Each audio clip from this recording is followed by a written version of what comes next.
मुर्दे का जवाब मुर्दा। एंथोनी का जबरदस्त रोमांचक विशेषांक। ये सवर है जिसमें मुर्दा शरीर निवास करते हैं। तू भी तो एक मुर्दा ही है एंथोनी। अब ये तुझे भी अपने अंदर समा लेगा।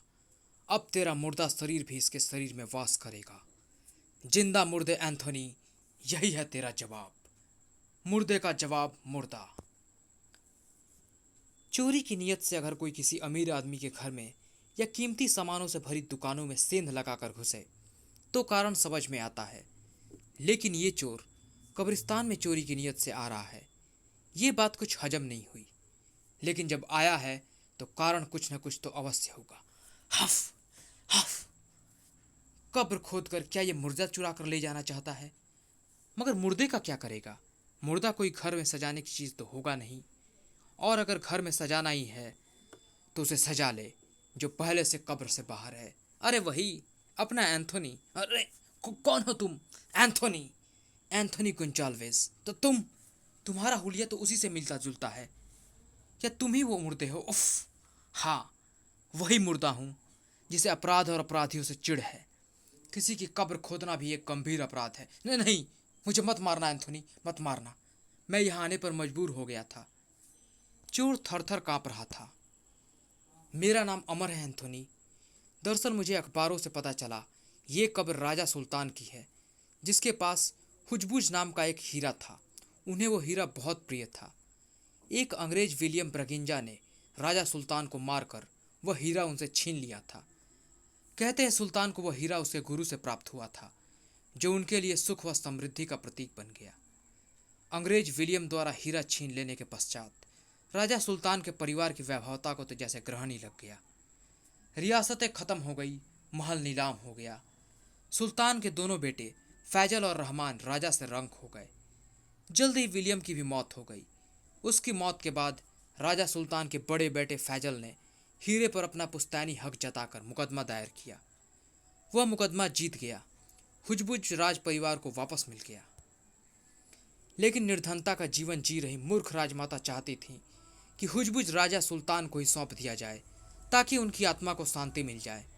फैजल इस निर्णय के खिलाफ था, लेकिन राजमाता की इच्छा उसे पूर्ण करनी पड़ी। राजा सुल्तान की कब्र दोबारा खोदी गई और हीरे को ताबूत में रख दिया गया। उसके बाद फैजल राज परिवार से अलग हो गया। तभी से वो हीरा इसी कब्र में है। बेशकीमती हीरे को चुराने की कोशिश कई बार हुई, लेकिन कोई भी उसे चुराने में सफल नहीं हो पाया। ऐसी चर्चा फैली कि जो कोई भी हीरे को चुराने की कोशिश करता है, तुम आकर उसकी मनसा और जिंदगी दोनों को चौपट कर डालते हो। ये सब सुनने के बाद भी तुमने इस हीरो को चुराने की हिम्मत की? हाँ, हाँ एंथोनी, हाँ। क्योंकि लंबी बेरोजगारी के कारण मेरे लिए मेरी जिंदगी भी मौत से बदतर हो चुकी है। इसीलिए मुझे तुमसे और तुम्हारे नाम से फैली कहानियों से डर नहीं लगा। प्रकृति ने मुझे स्वभाव से डरपोक बनाया है एंथोनी, वरना अपने परिवार की भूखमरी देखकर मैं चोर, डाकू या कातिल बन जाता।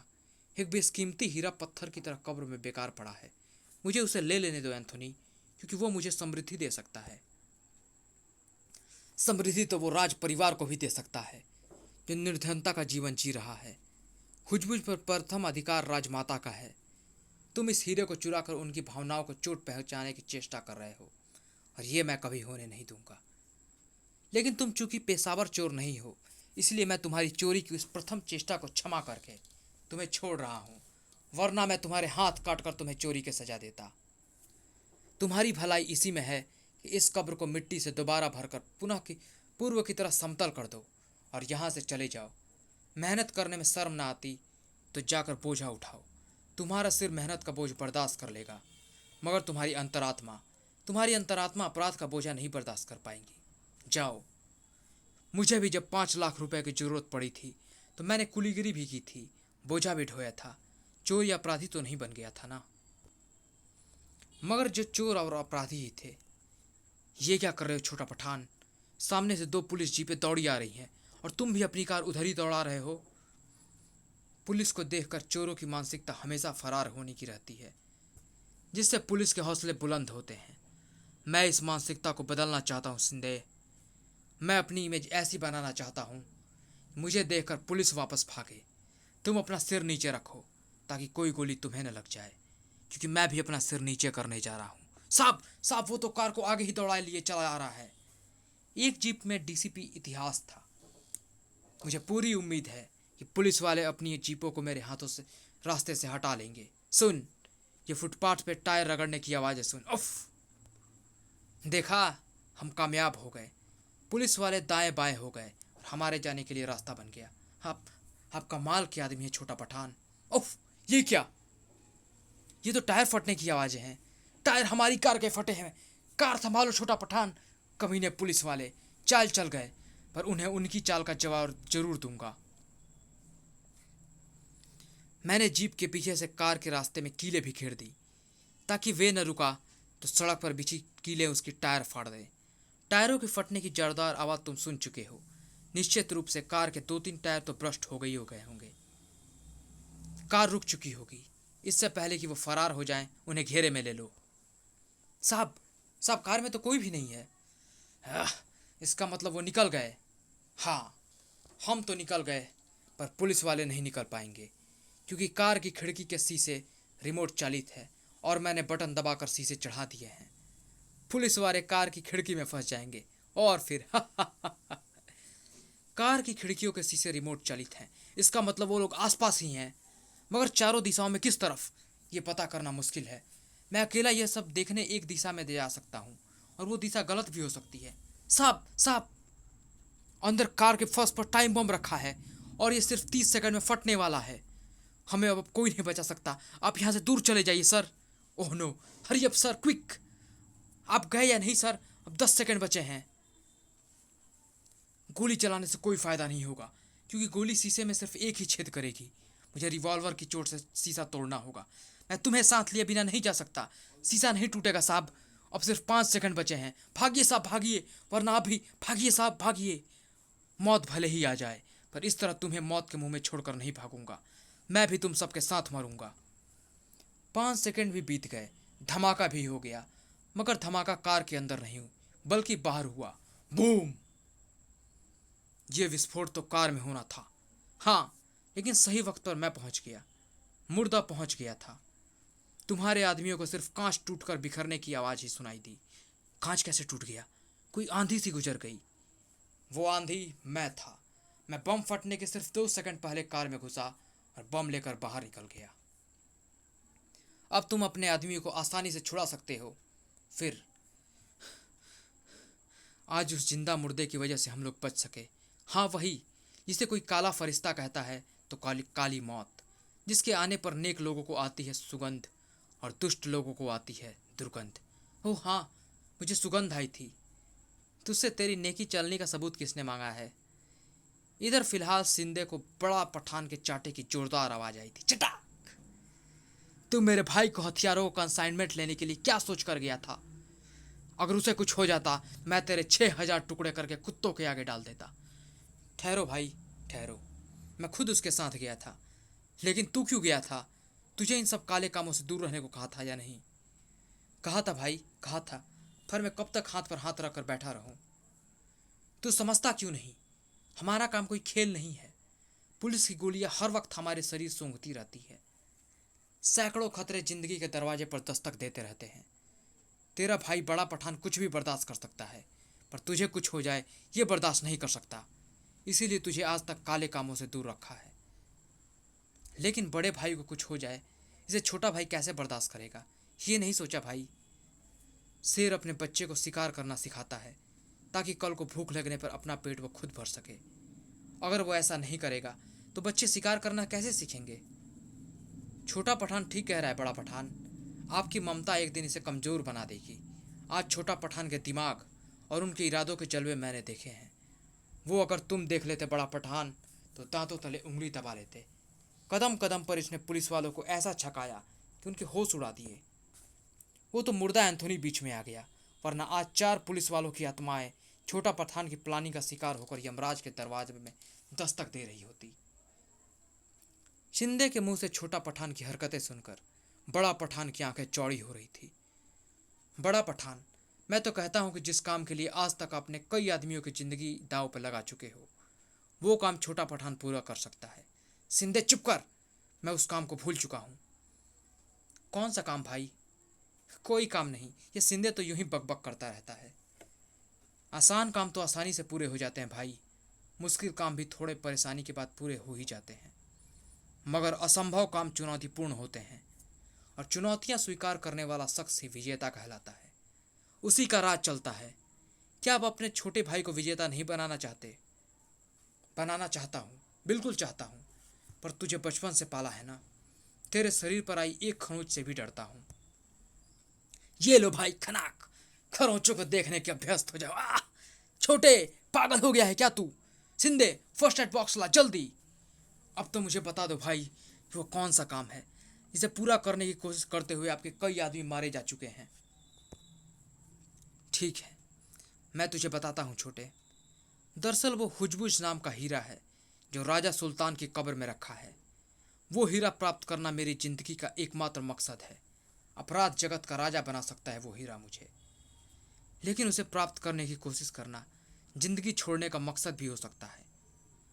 मुझे इस बारे में सब कुछ बताओ भाई, सब कुछ। ठीक है, बताता हूँ। फिर मैं तुम्हें बताऊंगा हुजबुज को लाने की तरकीब। अगर तुम्हें तरकीब जमे तो ही तुम मुझे इस काम को करने की इजाज़त देना। तरकीब बड़ा पठान को जमने वाली थी। यही वो कब्रिस्तान था जहाँ पहले भी कई बार हुजबुज को चुराने की कोशिश हो चुकी थी। जल्द ही एक और कोशिश होने वाली थी, लेकिन वह कोशिश कब होगी यह कहना मुश्किल था। फिलहाल तो उस 100 के ताबूत को सुपुर्द खाक करने के लिए कब्र में उतारा जा रहा था। सभी रस्में पूर्ण कर दी गई थी। डीसीपी इतिहास के लिए वह क्षण मुश्किल भरे थे।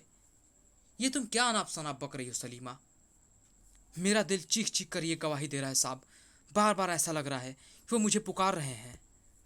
वो जिंदा है साहब, वो जिंदा है, लेकिन अगर उन्हें कब्र से फौरन बाहर ना निकाला गया तो वो मर जाएंगे। मेरी आपसे हाथ जोड़कर प्रार्थना है साहब, उन्हें बचा लीजिए, उन्हें बचा लीजिए। उन्हें सिर्फ आप ही बचा सकते हैं, क्योंकि कब्र सिर्फ आपकी इजाज़त पे ही दोबारा खोदी जा सकती है। ये पागल हो गई है क्या? इसे बाहर ले जाओ। साहब हमने बहुत समझाया है, ये यहाँ आई है तो जाने वाली नहीं है। साहब क्यों ना एक बार कब्र खोद कर देख ही लिया जाए। कई बार चमत्कार भी हो जाते हैं। कोई कुदरती ताकत मन की आवाज़ बनकर सीधे सीधे दिल पर चोट करती है, और यही हो रहा है सलीमा के साथ। हाँ साहब, फिर कब्र खोद कर इसकी तसल्ली करा देने में कोई नुकसान भी नज़र नहीं आता। आखिर वो इसके खादिम की ही तो कब्र है। औरत के आंसुओं ने इतिहास को फौरन कुर्सी छोड़ने पर मजबूर कर दिया। ठीक है, चलो मेरे साथ। वो जिंदा है, वो जिंदा ही है। फजरू की जिस कब्र को सुबह ही बनाया गया था उसे इतिहास ने खोदने का आदेश दिया। जल्दी करो, जल्दी करो। इतिहास को किसी चमत्कार की उम्मीद नहीं थी। वह तो उस औरत की तसल्ली चाहता था, और प्रिंस सारा नज़ारा अपनी आंखों से देख रहा था। दोबारा कब्र को खोदना उसे नागवार गुजर रहा था। ताबूत खोल कर देखो। नहीं साहब, ये हमसे नहीं होगा, हमारा काम कब्र खोदने तक ही था। दोनों मजदूर बाहर आ गए। इस बार हवलदार नीचे उतरे और उसे छू कर देखो, क्या वो जिंदा है? इसे छू कर देखने की जरूरत नहीं है साहब, इसकी सांस तो चल रही है। व्हाट? वो जिंदा है, मैं जानती थी कि वो जिंदा होंगे। उसे बाहर निकालो, जल्दी निकालो। एंथोनी के बाद मृत्युपरांत जिंदा हो जाने का ये दूसरा चमत्कार देख रहा हूँ। फजलू को बाहर निकाल लिया गया। इसे सुबह दफनाया गया था। 12 घंटे बाद इसका कब्र में से जीवित निकाल आना सचमुच हैरत अंगेज है। ये होश में आ रहा है, इसे हॉस्पिटल ले चलो। ठहरो, उधर अंधेरे में कौन है? पहले कौवा सामने आया, प्रिंस, और फिर एंथोनी। मेरा इंतजार करके जाना, मैं ताबूत लेकर आता हूँ। कोई था क्या? एंथोनी। कोई हवा सी गुजर गई। हाँ, मैं था एंथोनी, एंथोनी गोंजाल्वेस। ताबूत को खोलो। मगर ये तो खाली है, फिर क्यों खोले? इनकार करके देख लिया, अब जो कहा है वो करो। ताबूत खोलो। ताबूत भरा था। ये क्या?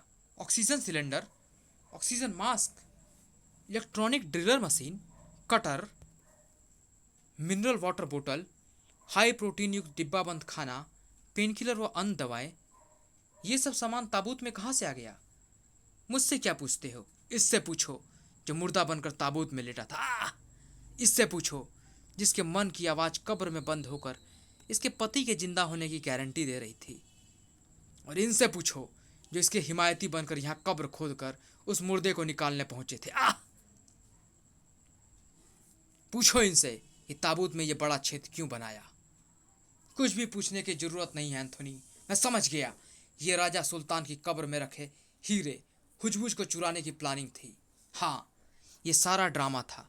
पहले फजलू नाम के इस फर्जी मुर्दे को आवश्यकता से 2 गुने बड़े ताबूत में सभी जीवनदायक वस्तुओं के साथ यहाँ दफना दिया गया।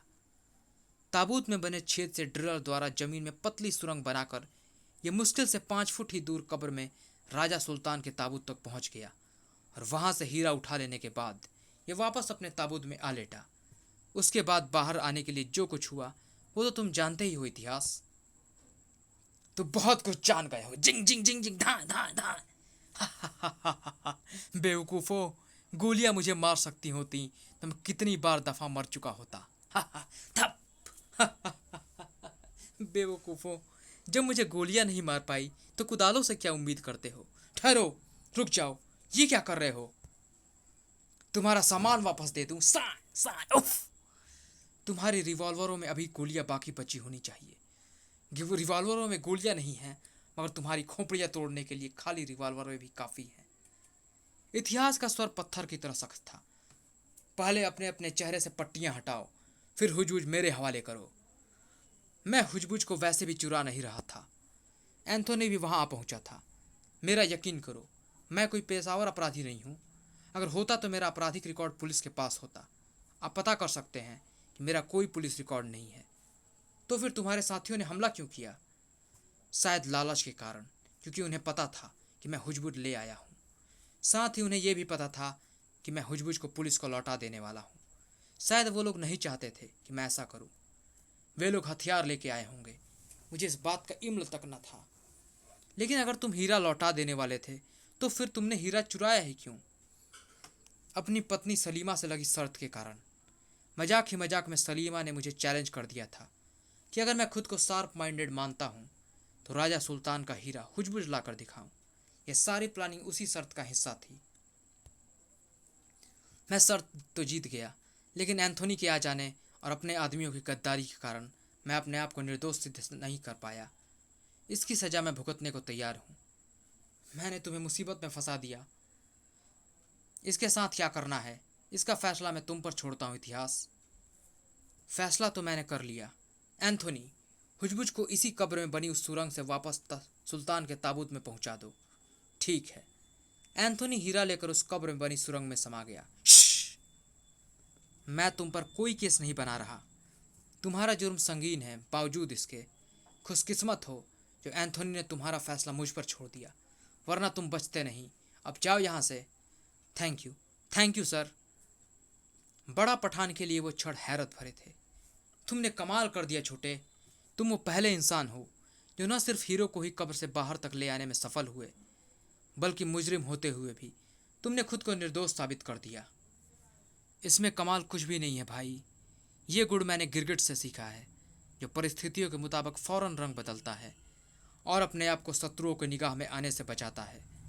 एंथोनी नाम के उस विचित्र इंसान ने, जिसे सब मुर्दा कहते हैं, जब मेरे आदमियों को उन्हीं सर के शस्त्रों से बेरहमी से मार डाला तो मैं उस पर फौरन आक्रमण करने की भूल नहीं कर सकता था।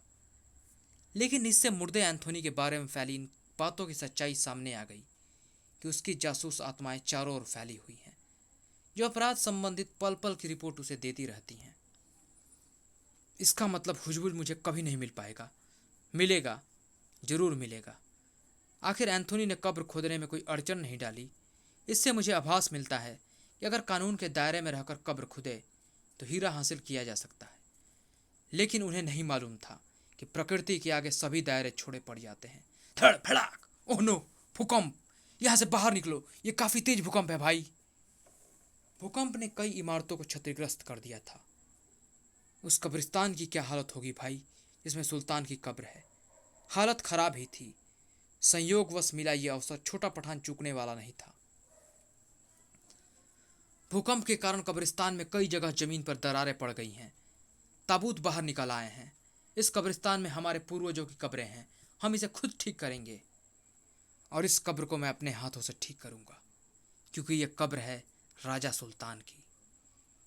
इस ताबूत को भी बाकी ताबूतों के साथ रख दो। कौन सा ताबूत किस कब्र में रखा जाएगा इसका रिकॉर्ड मैं खुद रख रहा हूँ। अब सभी कब्रों की फिर से खुदाई शुरू करो ताकि सभी ताबूतों को फिर से दफनाया जा सके। अल्लाह इन सबकी आत्माओं को शांति दे। ताबूतों को वापस दफन कर दिया गया। बड़ा पठान: लेकिन छोटे, इतने सारे झमेले में हुआ क्या? हुजबुज कहाँ है? हुजबुज राजा सुल्तान की कब्र में है, तो तुम्हारे हाथ क्या लगा? राजा सुल्तान की ताबूत? क्या मतलब? भाई, दरअसल सबके सामने ताबूत खोलकर हुजबुज निकालना असंभव काम था, लेकिन अब ताबूत में से हुजबुज निकालना असंभव नहीं होगा। साफ साफ बता। मैंने सुल्तान के ताबूत की जगह बदल दी है। अब ताबूत वहां नहीं जहां सुल्तान की कब्र है। तो फिर कहाँ है? यहाँ, सीवर लाइन की इस दीवार के ठीक पीछे वाली कब्र में। यहां से हम ड्रिलिंग करके ताबूत तक पहुंच जाएंगे और ताबूत को काटकर हुजबुज निकाल देंगे। मुर्दा सोच भी नहीं पाया होगा कि कई ताबूतों को मैंने इसलिए इकट्ठा किया था ताकि ताबूतों की जगह बदल सकूं। हम ये काम खुले में नहीं कर रहे, इसलिए एंथोनी को भी पता नहीं लगेगा। उफ! उफ! ये क्या? सीवर में कौवा कहां से आ गया? सिंधे, हीरा संभाल। हीरा मैं संभाल लूंगा। ये तो वही है जिसके कारण वो चारों पुलिस वाले बच गए थे। छोटा पठान, जिन्हें तुमने कार में फंसा दिया था। उफ! तो वो हरकत भी तुम्हारी थी। ची ची ची आ! दीवार का इतना जबरदस्त धक्का लगा था सिंधे को कि उसका होश शरीर का साथ छोड़ गया। लेकिन बेहोश होने से पहले वो अपनी मौत की भयानक शक्ल उन चूहों के रूप में देख चुका था। जो छोटा पठान, मुझे बचाओ! तुम्हारे साथी बेचारे को तो कब्र भी नसीब नहीं होगी, और अब तुम दोबारा ये बहाना नहीं बना पाओगे कि तुमने हुजबुज अपनी पत्नी सलीमा के चैलेंज को पूरा करने की शर्त पर चुराया है। तो तुमने कैसे पहचाना? तुम लेफ्ट हैंडी हो, यानी खब्बू। सुना है ऐसे लोगों के पास अतिरिक्त दिमाग होता है, पर अब मैं तुम्हें उस हीरा को चुराने के लिए और प्रयोग करने का लायक नहीं छोड़ूंगा। उफ! एंथोनी ने उसे ठंडी आग से जकड़ दिया। तुम्हारे साथी को चूहों ने ऊपर से कुतरा है। ची ची। लेकिन ये चूहे अंदर जाकर तुम्हें कुतरेंगे। नहीं! और चला प्रिंस, इससे पहले कि सुबह हो जाए, मैं हुजबुज को राजा सुल्तान के ताबूत में रखकर उसके ताबूत को सही कब्र में पहुंचा देना चाहता हूं। देर सबेर बड़ा पठान को छोटा पठान की तलाश शुरू करनी ही थी। उसका मोबाइल चालू है पर वो फ़ोन नहीं उठा रहा। मेरे दिल में 1000 आकांक्षाएं जन्म ले रही हैं। मना कर रहा था मैं उसे कि हुजबुज का पीछा ना करे। एक बार फिर रीडायल करो बड़ा पठान। बड़ा पठान! उस मोड़ की ओर से मोबाइल फ़ोन की घंटी की आवाज़ आ रही है। छोटे का मोबाइल ऐसे ही क्यों बजे जा रहा है? बड़ा पठान, वो देखो, छोटे का मोबाइल। क्या हुआ मेरे छोटे को? बड़ा पठान, वो देखो, छोटे! नहीं, ये नहीं हो सकता। ये कंकाल सिंधे का है पठान। उसके लॉकेट को पहचानता हूँ। तो फिर मेरा छोटा कहाँ है? बड़ा पठान, वो सिंधे वहाँ मरा पड़ा है, तो ये छोटे के अलावा कोई और नहीं हो सकता। छोटे, छोटे! ये क्या हो गया छोटे? ये क्या हो गया? ये आकृति कैसी है बड़ा पठान? कौवे जैसी आकृति, जिसे आग से बनाया गया लगता है। ये उसी मुर्दे का काम है। ये उसी के कत्ल की निशानी है। सुना है वो जिसे भी मारता है उसके चारों ओर आग से कौवे की आकृति बना देता है। लेकिन मैं छोटे की मौत को बर्दाश्त नहीं कर सकता। मेरे छोटे को बाहर निकालो, जल्दी करो, जल्दी करो। तुझे कुछ नहीं होगा छोटे, तुझे कुछ नहीं होगा। बड़ा पठान पागल हो गया है क्या? एक मुर्दे के लिए ऐसे शब्दों का इस्तेमाल वो क्यों कर रहा है? उफ! ची ची! उस मुर्दे की मौत मेरे हाथ से होगी। मुर्दे को इस खून का जवाब दूंगा मैं। इसे मेरे गुरु तांत्रिक वेंकटेश के पास ले चलो। तांत्रिक वेंकटेश, आप ही कहते हैं ना गुरुजी कि मृतक की आत्मा शरीर के नष्ट होने तक उसके आसपास ही मंडराती है, और आप ऐसे किसी भी आत्मा को पकड़ सकने में दक्ष हैं। उसे पकड़कर वापस छोटे के शरीर में डाल दो गुरुजी, डाल दो। मैं अपने भाई को बहुत चाहता हूँ।